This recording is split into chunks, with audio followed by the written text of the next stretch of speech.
Hello guys, மாலை போட்டதோட டே 2 video தான் இது. காலையில் எழுந்து குளிச்சுட்டு வீடெல்லாம் க்ளீன் பண்ணிவிட்டு விளக்கேற்றி வச்சுட்டு அதுக்கப்புறமா தான் கிச்சனுக்குள்ளேயே வந்தேன். காலையில் சிம்பிளாக சேமியா உப்புமா பண்ணி கொடுத்துட்டேன். ஏன்னா காலையில் நான் சாப்பிடல, பசங்களுக்கு மட்டும்தான், அதனால தான். அப்புறமா மதியம் போல் லஞ்ச் செய்யலாம் அப்படின்னு சொல்லிட்டு தான் நான் ஸ்டார்ட் பண்ணேன்.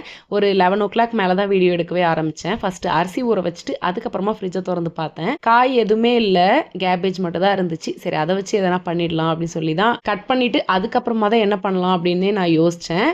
ஆனால் ரொம்பவே நல்லா வந்துருந்துச்சு குழம்பு. நான் ஷூட் பண்ணியிருக்கேன், நெக்ஸ்ட் வீடியோவில் கண்டிப்பாக போடுறேன். அப்புறம் அரிசி ஊற வச்சுட்டு அதுவும் ஒலை காஞ்சிருச்சு, அரிசி போட்டு விட்டுட்டு அதுக்கப்புறமா ரைஸும் வெந்துருச்சு, வடிச்சிட்டு திரும்பவும் ஸ்டார்ட் பண்ணிட்டேன் குழம்பு வைக்கிறதுக்கு. நீங்களாம் மாலை போட்டிருக்கீங்களான்னு சொல்லி கமெண்ட்டில் சொல்லுங்கள். உங்களோட எக்ஸ்பீரியன்ஸ் எப்படி இருந்துச்சுன்னு சொல்லி கமெண்ட்டில் சொல்லுங்கள். இந்த மாதிரி மினி விலாக்ஸ் பார்க்க மறக்காம நம்ம சேனலை சப்ஸ்கிரைப் பண்ணிக்கோங்க. சமையல் வேலை முடிச்சதுக்கு அப்புறமா அங்கே நின்றுட்டு இருக்கும்போது சும்மா இருக்கிற டைமில் அதை க்ளீன் பண்ணி விட்டுருவேன். லஞ்ச் சாப்பிட்டதுக்கப்புறமா கொஞ்சம் நேரம் ரெஸ்ட் எடுத்துட்டு ஈவினிங் ரொட்டீனும் பார்க்க ஆரம்பிச்சிட்டேன். அதை நெக்ஸ்ட் வீடியோவில் கண்டிப்பாக போடுவேன். மறக்காமல் வாட்ச் பண்ணி பாருங்கள். பாய்.